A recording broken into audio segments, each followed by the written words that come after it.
Well, my bag is here. This came from Saddleback leather.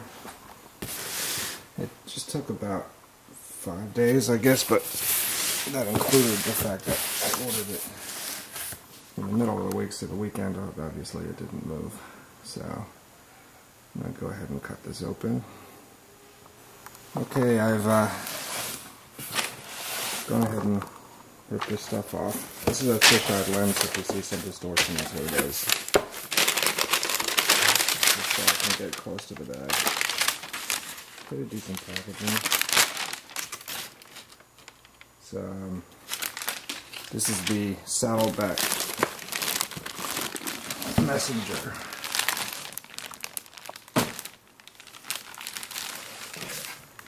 This is how it is when it comes in its bag. It's hard to tell from where you are, but this thing is actually a little bigger than I expected. Not by measurement, just by feel, which is kind of nice, because I thought it was going to be kind of teeny. This thing could actually fit one of my mid-sized laptops, I think, if I had to. But I'm going to go ahead and cut this thing open so you guys can. Okay, now I have taken it out of the plastic wrapping that it came in, and the first thing that you get hit by is this leather smell, which is pretty cool, actually. And wow, this thing is kind of sturdy. So I'll put it a little higher up.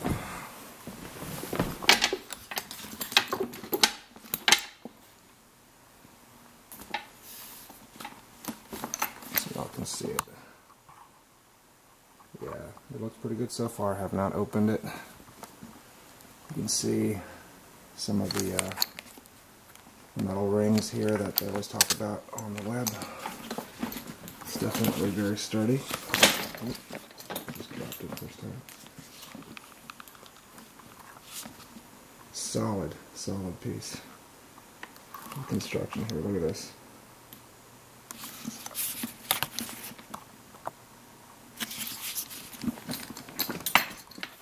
Go ahead and open this up. Wow, the leather is definitely thick. It takes some effort to pull it open while it's still so raw. And holding the camera. Okay, I gotta do this without the camera. Okay, you can see that I went ahead and pulled the buckle out, so it's undone. With two hands, it was not that hard at all. With one hand, it was just kind of difficult. But that might be a thing that'll simplify later. You can see on the back, there's a pocket here. You can probably slide in little things like maps or, you know, flat objects. And I'm going to go ahead and unfold this. So you can see, this is nice and thick. A lot of weight to this bag. And inside, there's a divider. As soon as you pull on it, you can tell the divider is removable.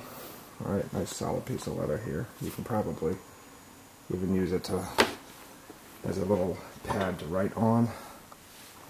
And inside the bag here, I guess this is supposed to be about 3.5 inches wide, which seems about right. There's a little pocket right here.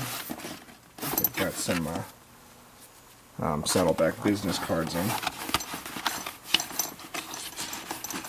And over here, you've got a key strap, I guess a little complimentary key ring, and another pocket.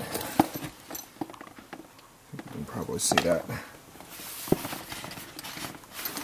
I guess that could fit like a small phone or pens or something, but it's pretty deep. I think it would be kind of hard to get something out of there if it wasn't long and grabbable.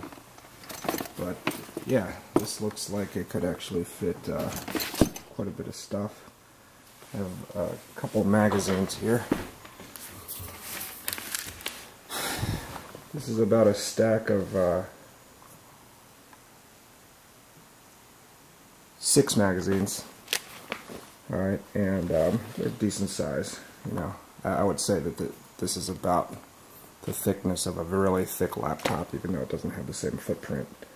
but this is just so you all have a size comparison. So I'm going to stick those in the bag, and that's what it looks like in there. And if I go ahead and take the divider, you can see how the divider fits in there with it. There'd be more room to put something else. So definitely it would fit most laptops, and probably room for their plug sets too, but that's actually not the intended use I have for this bag. Although this bag is quite a bit more substantial than I thought it was, so its function is going to be a little different.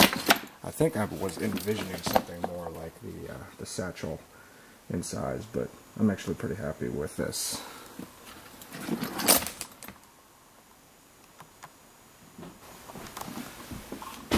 This is actually to show what the bag is like on. It does have side pockets on the outside, I forgot to mention before, which are pretty cool. And the way it hangs, it's really comfortable. It's a little stiff right now, but that's, I think, because the leather's in here. And one thing I wanted to make sure is that there's easy access to it. It's not difficult to fumble around with it when you're trying to get to something if it's on you. And I left the strap open. I was able to undo this pretty easily with it on, as long as I had two hands. And you can see here I can still get to the contents of the bag, get in, reach in. This is while it's on. So I'm picturing if on a short day trip I have a little camera in here that I could get to it really quickly, pull it out, and start taking pictures. You know, I'm out of focus for a second. But yeah, so this is the Saddleback Messenger. Not too bad. You know, I'll put another update up when I've used this for a little while. But for all of you that are thinking about getting these, and you know you can't try these in the store anywhere, so far so good. I think you can see from other YouTube clips that I'll talk about the quality of the dye and everything. I'm really not an expert on that sort of thing, so I'll just take their word for it. But this definitely is a pretty hefty and strong bag. I don't really see a lot of these types of bags when I go to the mall, you know, regardless of where I go. And it has that sort of classic warm look that I like, and I believe it's just going to wear with time. So, Saddleback Messenger. See y'all later. One feature I forgot, you can convert this Messenger into a backpack. It has all those rings on it and this extra long strap with two pads for a reason. Hopefully this shows up okay. I figured the fisheye would catch everything. I'm a pretty big dude, so you know, you'll find some reviews on this bag with smaller people that make the bag look a lot bigger, but you know, it has some heft to it. I wouldn't say that it is as functional this way as a regular backpack, but if you're on a long trip and you get tired of carrying the Messenger side on the side, you can probably do this and it'll give you some relief, you know. So there you go.